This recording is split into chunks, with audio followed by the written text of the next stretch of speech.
Hey, welcome into the Stinkin Truth Podcast. Mark Schlereth alongside my co-host Mike Evans. And week 8 in the books. Had a great game in Washington, D.C. as the Philadelphia Eagles beat the Washington Commanders 38-31. Had a great game. It was fun, man. A lot of fun. But Mike, man, how was your weekend?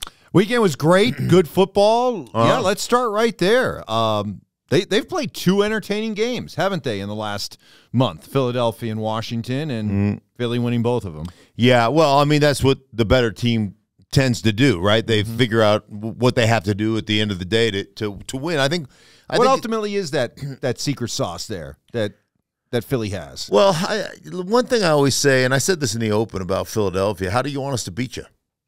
You know, do you want us to cram it down your throat in the run game, the power run game? You want us to get the finesse run game going? You want us to throw it underneath to our backs? You want to throw us short? Or you just want to beat you over the top? Which way do you want to beat us? But I think one of the things, and we'll talk deeper in this game as we do the Leftovers podcast later on today as well. And we'll break down. I've got all my boards here from the game, so we'll break down all the things that were talked about in the meetings in that game, and you know, really take you inside to Washington, into Philadelphia. But they are a very skilled football team that is really based on, Mike, on just their ability to just dominate both lines of scrimmage. They are built from the inside out. So don't let the skill fool you. They will absolutely eviscerate you, just annihilate you on both lines of scrimmage. And that's ultimately who they are. I will say this, there are certain matchups, and this goes way back, you know, just back to my day, and just it's endemic of the league in general. There are those matchups that just, for whatever reason, from a confidence standpoint, your scheme matches up well with our scheme, our players match up well to your players, whatever it is, where you're always going to get tight, competitive games when two teams line up against each other, even if one is significantly better record-wise than the other one. And that just seems to be what Philadelphia and Washington bring to the table when these two teams play. A.J. Brown's a man. Yeah, set a all-time National Football League record, right? 6 games in a row with over 125 receiving yards. Yeah, we've gone 131, 175, 127, 131, 137, 130, and 5 touchdowns over that span. Yeah. Talk about a guy who plays above the X's and O's. Yes, and the details and just the strong hands, the physical nature with which he plays. He's just a complete football player, you know, and it rubs off on the rest of the team. And, you know, he and Jalen Hurts are best buddies, and they've been for a while. And there's a connection, a natural connection that they have. And obviously it's unbelievable what they've been able to accomplish here down the stretch. And yet, you know, I mean, if you talk to people in Philly, they're still pissed off about the Eagles because they're like 7-1, not good enough. Yeah. Like, we should be better than this, you know, and our coordinators are idiots and this, that, and the other. But I tell you what, that's a damn good football team. And I probably wouldn't hesitate to say that I think the Eagles are the best team in the NFC. Well, we'll talk about a team that we thought was right there with and why don't we just do that then? Because San Francisco has lost 3 in a row. Right. I got to ask the question that everybody is asking around football right now. Has the clock struck midnight for Brock Purdy? Is the Cinderella run over? I'm gonna and I would tell you, like I would tell you anything. No. I mean, like the way they're built, the way San Francisco is built, it's so funny because we all put it, and I just want to look at something really quick. We all put it on Brock Purdy, right? Because he plays quarterback, and it's a quarterback-driven league, and, you know, it's all about quarterback. And 3 weeks ago, Brock Purdy was, you know, the leading candidate for the NFL MVP and yada, yada, yada, yada, yada. The way this team is built, they're built like the Eagles. They're going to run the ball. They're going to dominate in the run game. They're going to set up their play action. They're going to throw it over the top, you know, and create one-on-one matchups in their play action. And they're going to dominate on defense with a great rotation up front with their front, you know, their front 4. They got 8 guys they rotate and all that kind of stuff. That's how they're built. This was Joe Burrow, 28 of 32, almost completing 90% of his passes, 283 yards, 3 touchdowns. That's Joe Burrow. So we can sit here and say, hey, man, the clock struck midnight on the quarterback, and you're getting exposed, and Brock Purdy. Like, we didn't think necessarily that Brock Purdy was going to sling you on his back and lead you to the promised land. Brock Purdy was operating within the context of that offense, and that offense was about dominating the line of scrimmage, using formations and using motions and using shifts to create opportunities for the defense to play on their heels and to have to communicate and to have to, just from one strength to the next strength to the next strength, and then creating an edge in the running game where you get a backer to shift one way and all of a sudden you create a 6-inch space where now I've got my block and an angle on my block from my guard or from my tight end that's going to create that opportunity to run the ball. And then we're going to do the same kind of stuff, and boop, we're going to beat you with a play action. Like, that was who they were, and playing great defense to create those opportunities. Like, defensively, the last couple of weeks, they haven't played that way. And so until they get that rectified and squared away, because that's how they're built. They're built, to me, like the Eagles are built. They're built to beat you up on lines of scrimmage and to win by orchestrating their offense the way they're structured or the way they're built to win. All right, so I'm trying to make it a Brock Purdy issue. You're saying it's a 49er issue. So where should the panic meter be if you're a 49er fan? Because this is a team that 3 weeks ago was the best team in the NFL. We were casually talking about as the best team in the NFL. Yeah. The best team in the NFL should not be losing 3 games in a row. No. And right now you're looking at this team in the 49ers. They went from, 5-0 to 5-3. And Seattle is ahead of them in the division right now at 5-2. And, I knew Seattle would be good, and I knew Seattle would be competitive within that division, but I didn't think they'd usurp, record-wise, I didn't think they'd usurp San Francisco. And so, yeah, there should be a panic meter. And remember, their defensive coordinator, DeMeco Ryans, got the head coaching job of the Houston Texans, and he's made a difference over there. And I believe Steve Wilkes came in to be that defensive coordinator. And there's always going to be some growing pains. There's always going to be some nuanced changes. There's always going to be some things that you have to work through. And, I get that, but you were so good early, and you've really scuffled here of late. And so those are the things that I would look at and say we've got to be way better than we've been in the things that we hang our hat on, right? Our main tenets. This is who we are. The identity of the Niners. The identity is where the core of this team, I think, has been shook a little bit, and that's a problem. Ready for a hot take? Yeah, I am ready for it. Yeah, go. Most dangerous team right now in the AFC is Cincinnati Bengals. In the AFC, whole AFC. They're only 4-3, I know, but I think they are the most. You talk about the team that nobody's going to want to play? Yeah. Cincinnati Bengals. They are getting hot right now. And I did the Bengals, I did a Bengals Tennessee game probably week 4, Mike, and maybe week 3. And Tennessee throttled them in the game. Just throttled them. But they were still trying to figure out Joe Burrow and his calf, and they're an interesting team because of the way they play. They are so quarterback dominant and so shotgun heavy. And so, hey man, we operate on time, but when things aren't on time, our quarterback bails us out. That's the offensive strategy. And which is crazy because I really like Zach Taylor. I love talking to him. We had a great conversation, and and he was great with his football acumen, the things they're trying to do. But it is all heavily dependent on Joe Burrow. I don't know that there's another quarterback in the league. I'm sure there is. Maybe Mahomes is this way to a degree, but I don't know that there's anybody that they'd lump more on top of than Joe Burrow. They're like, here you go. Take it over and go find a way for us to win. And normally he's able to do that. And now that his calf is to a point where he can escape and he can get away from from trouble and he can extend plays and he can do all those things. They're a dangerous football team, a really dangerous football team. And I will say this, defensively, what's the coordinator's name? Lou Anarumo. Lou is a great dude, a really smart coordinator. They've got outstanding players on the defensive side of the ball. I mean, outstanding players. And they're multiple.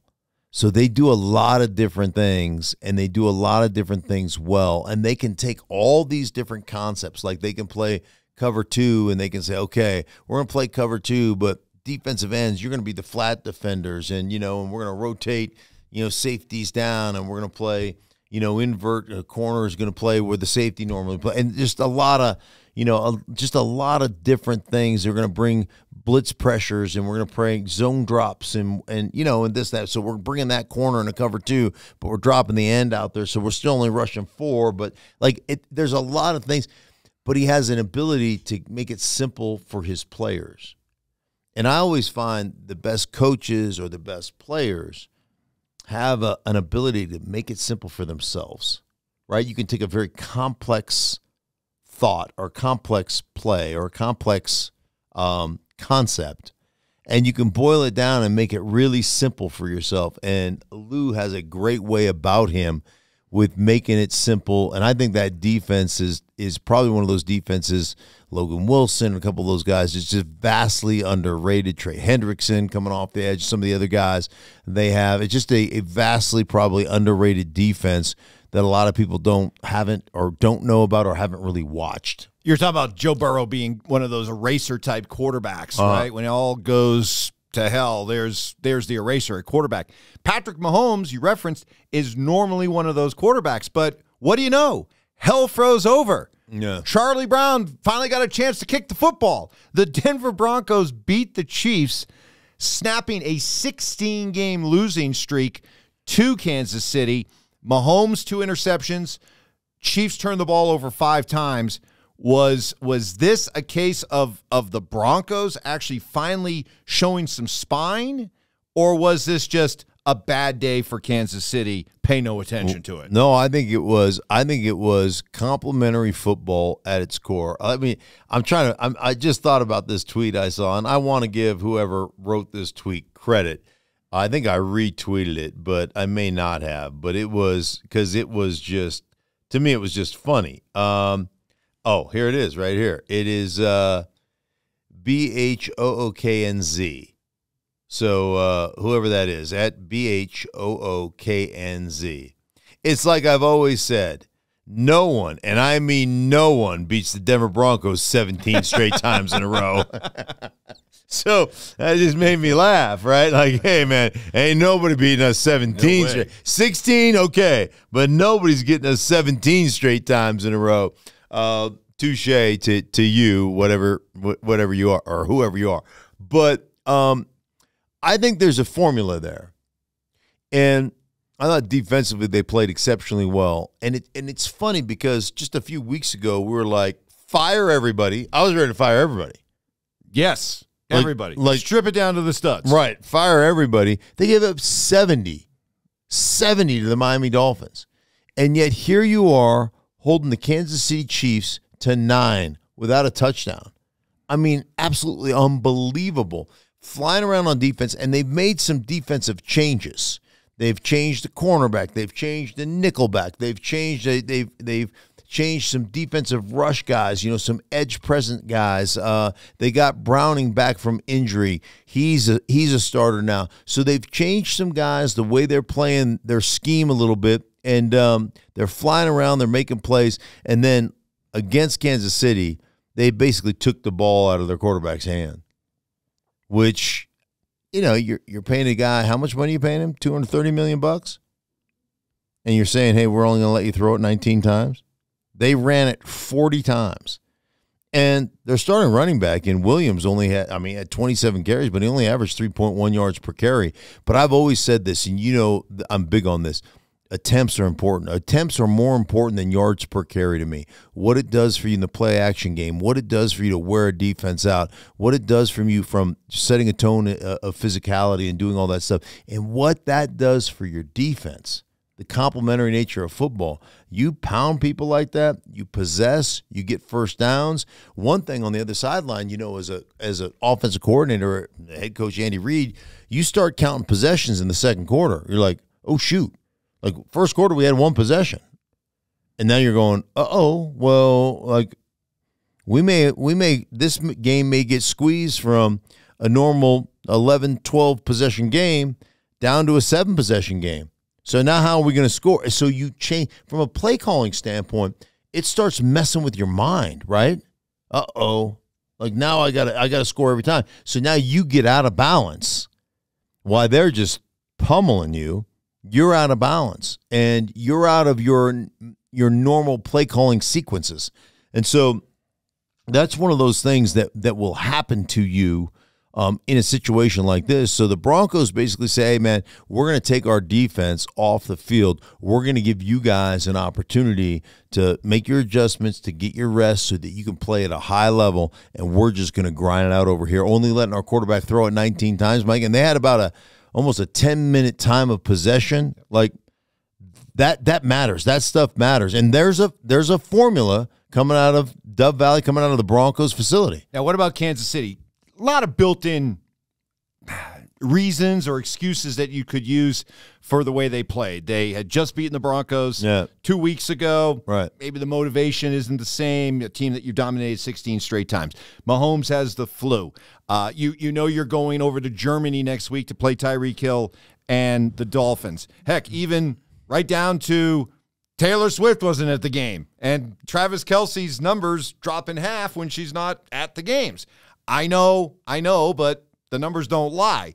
So are these just a bunch of odd things that kind of conspired against Kansas City, or do you come out of this performance, if you're the Chiefs, kind of concerned about some things? I think for the Chiefs, and I mean, correct me if I'm wrong, but I think for the Chiefs, you got to have a level of concern based upon all these years that you've dominated offensively.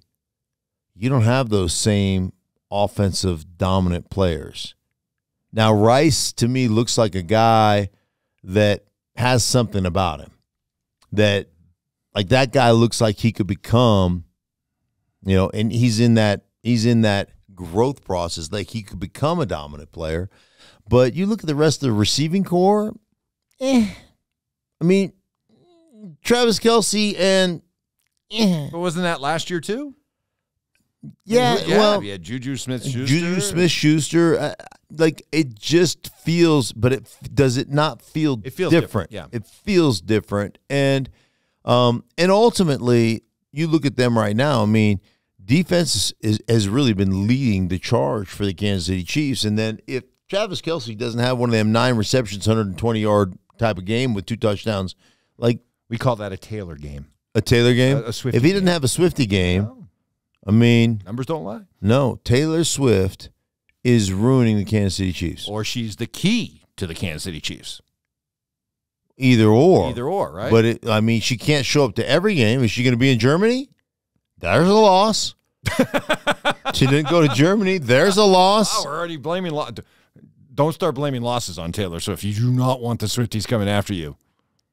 You do not. Come get it to you, Swifties. No. I know you've had your battles with Philly fan and Jet fan. This is a whole nother level. You don't want that. You don't want the smoke. Oh, I want the smoke. You don't want the smoke. I want the smoke. You don't want the Swiftie Taylor smoke. Swift cost the Chiefs a win against the Broncos. Her selfishness has cost the Chiefs and will cost them again if she doesn't show up to Germany. Hey, it's been fun working with you. See ya. Come on. You're done. No, I'm not. You're done. No, they don't care. Done. Mark Schlereth. They don't. The Swifties don't know who I am. You were talking about quarterback-receiver combinations, Jalen Hurts and A.J. Brown. A reminder, Dak Prescott to CeeDee Lamb is pretty good. Yeah. As that was on display, Dak went great numbers, 25 of 31, 300 yards, 4 touchdowns. CeeDee Lamb, 12 catches, 158 yards, and 2 touchdowns. That's one of those performances, right, where, man, Dallas, the Cowboys. These are the kind of performances where you can dream big if you're a Cowboy fan.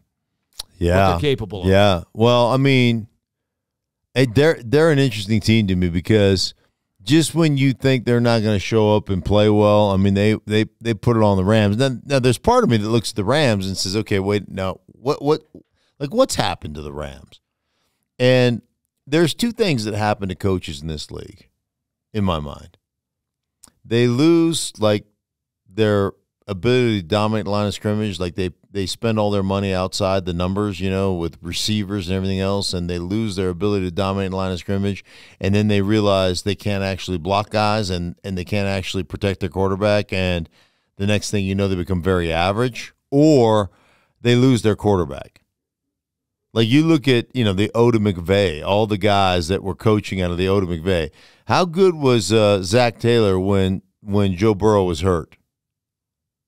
How good has Matt LaFleur been now that Aaron Rodgers is gone?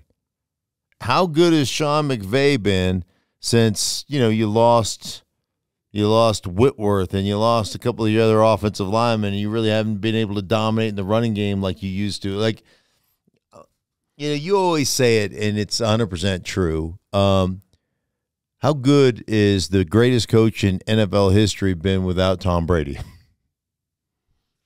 To me, that math symbol, greater than, less than? Yeah. Whenever you have the debate about, or the combination of the great coach and the great quarterback, it's always, to me, quarterback, greater. Coach. Right. Quarterback, always. Quarterback's always greater than the coach. So the Pac-Man mouth eats the quarterback because he's greater than. Correct. He's more delicious. Yes. So you want the mouth goes to the thing that's most delicious, that's greater. Correct. I would rather eat this than that. Correct. Okay. So there we have it. We've solved life's little problems with the greater than sign. Yeah, I feel bad for Kirk Cousins. God. That stinks. That stinks. The guy has never missed a game due to injury. He was having, I think, a career year. And he was set to be a free agent. He was awesome. He's playing great. And all of a sudden, Minnesota, big win against San Francisco on Monday night, and now, going to Green Bay and putting it on. And they were really rolling with Kirk, and it felt like they were righting the ship, like they were getting their stuff together, and like Minnesota was going to make a run, maybe even a run at Detroit. And now I call games for a living. I don't know who their backup is. Do you know who their backup is? Well, Kevin O'Connell's not. He hasn't committed to anybody yet. Is that gamesmanship, or does he not know who their backup is either? He doesn't know. Okay. No. All right, because I don't know. Maybe he doesn't know. Like he's like, I don't know the guy. Never met him. We don't allow him in the quarterback meetings. Who is it? It's Jaron Hall. Good old Jaron Hall. Jaron Hall from BYU. Oh, okay. But he didn't commit to Jaron Hall. He didn't commit. No. Okay. Well, he was 3 for 4, so he's got to be good. There you go. Yeah, I mean, Kirk Cousins was putting it together. Another 23 of 31, 274 and 2 TDs. And then pop goes the weasel and the weasel goes pop. Will this hurt his free agent? Not availability, I guess. His free agent attractiveness. Like, will teams look at him and say he's damaged goods, or because he's coming off the Achilles and he's up there in age now, or will they look and say, hey, he rehabbed it properly, he'll come back stronger than ever, and all I know is he was playing really good football before he got hurt. Yeah, I don't think it's going to hurt him that much. And I think the other thing that you got to look at is you see Aaron Rodgers throwing before the game. I mean, how many months is he out? A couple of months? Yeah. So you go directly to the guy who operated on Aaron's thing. You do that flip-de-doop-deep thing where they loop it around there and stretch the. Is that what they do? Yeah, in your expert medical. Yeah, opinion? so they sew it in there like that, and it goes just like this. It goes, and then it's fixed. Yeah. Apparently. Yeah. I mean, so it takes no time at all to heal. So So it's like one of those corsets that Victorian women used to wear. Just cinch it really tight and get those. Yes. It's like Spanx. It is like Spanx for your Achilles. You just soak it in and it just sucks it all up, and then you're like, man, she is fine. And then she takes her stuff off, and you're like, right? That's not. I mean, put the corset back on. Yes. Can you leave that stuff on, please? I've been sold a bad bill of goods. Anyhow, so I mean. Yeah, I don't think it really hurts. I mean, obviously it hurts the Vikings because I thought they were really starting to play well. They might have climbed out of that 0-3 hole and gone to the playoffs. Yeah, absolutely. They may have. Did the Jets get away with one? It Yes. sure looks like they got away with it. Yes. If the whole idea, we learned this with the Cowboys, that you just can't run up and give the ball to the center and snap the ball, that it has to go through the official. The official has to set the ball. That's what I was led to understand. They played fast and loose with that yesterday. It looked like the center centered the ball, and the ref ran up and kind of, touched it. Okay, like blessing on it. Right, papal blessing. Now you can snap it. Right. I think that clock should have ran out. Zero. Yeah, should have hit zero. Yeah, they got lucky. Yeah. Well, I mean, that's the way it goes, right? So that's like, I said on my broadcast yesterday, I said, hey, listen, if they don't call it, it's not a foul. I mean, which I'm sure it's probably why was it against Phil? Was it the Phil? That's maybe why I got a lot of hate mail from the Eagle fans during that game. Did you? During the game? Well, like tweets and stuff, During the game, they're coming after you? Oh yeah. They don't. But this Philly people in Philly are miserable anyhow. Like that's what they do. Like I appreciate Philly. I like Philly fans because they are like they're 7-1 and everything with their organization's wrong right now. Well, they're a little bitter coming off the whole Phillies debacle. I understand that. But your football team, go Birds, is just 7-1. Like. But you're 7-1, and I mean, for like Philly fan is like this. For every cloud, they can find the feces lining. Like they just like there's a cloud. I wonder what the crap lining is in that. Well, it's because it's Super Bowl or bust. If they do not win a Super Bowl, the season's a failure. Yeah. So that's the only way they can look at their football team. Is what they're watching Super Bowl winning material. Based upon what you've watched all season long, what do you say? Absolutely, right? Absolutely. I think they're the best team in the NFC. Where are they in the league? Based on Kansas City's loss, are they the best team in the league? Yeah, they're the best team in the league right now, yeah. And think about it. Brand new defensive coordinator, brand new offensive coordinator. They've got all kinds of different things that they are working on. They're a work in progress. Their numbers offensively are identical just about to last year, except for turnovers. They've turned the ball over a bunch, and yet they still find themselves 7-1. Yeah, I think they're the best team in football.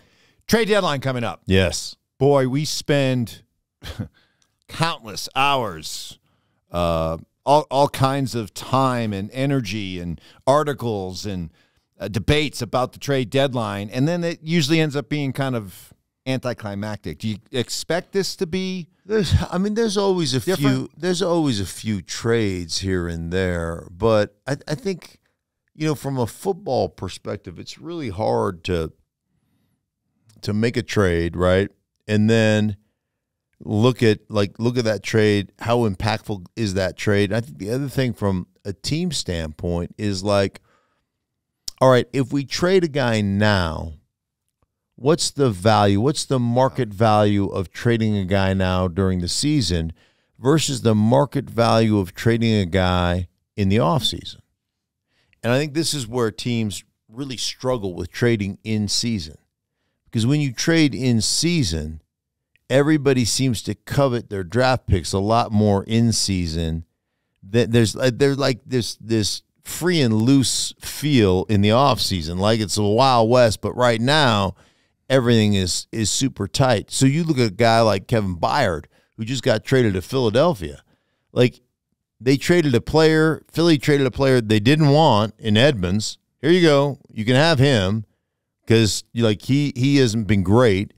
And then a 5th and 6th rounder for a guy who's an all-pro type player in Bayard. So if that's the market, and then I think that it comes down to this, Mike, is when you get into the offseason before the draft, 31 teams are available to trade with. Right now, there's only a handful of teams that are looking to bolster a certain part of their roster, the potential playoff teams. So you limit the number of teams that can become, players in that. So without multiple teams bidding, there's no escalating or no driving up the value in what you're going to get in return for that player. So I think that's one of the reasons that usually it feels kind of anticlimactic. Well, we'll see what deals go down and be able to react to them later in the week. Sounds good. I appreciate it. Make sure you subscribe. Make sure you like. Make sure you send us a message. Make sure you do all those things. And by the way, make sure you check out further episodes. We've got the Philadelphia-Washington game. We're going to do the leftovers. So that'll be down here as well. Thank you so much for listening to the Stinkin Truth Podcast. We will talk to you guys later in the week. Hey, for everybody involved in the Stinkin Truth, we thank you so much. Thank you for watching. If you enjoyed the video, please make sure you don't forget to give us a thumbs up. Subscribe to our channel for more content just like this. If you want to see more of our videos, you can also be sure to check out our playlist. Let us know exactly what you think in the comments below. We appreciate you guys so much for being a part of that. Don't forget to follow us on social media to stay up to date on our latest updates. Links are in the description. Thanks again for watching, and we'll see you in the next video.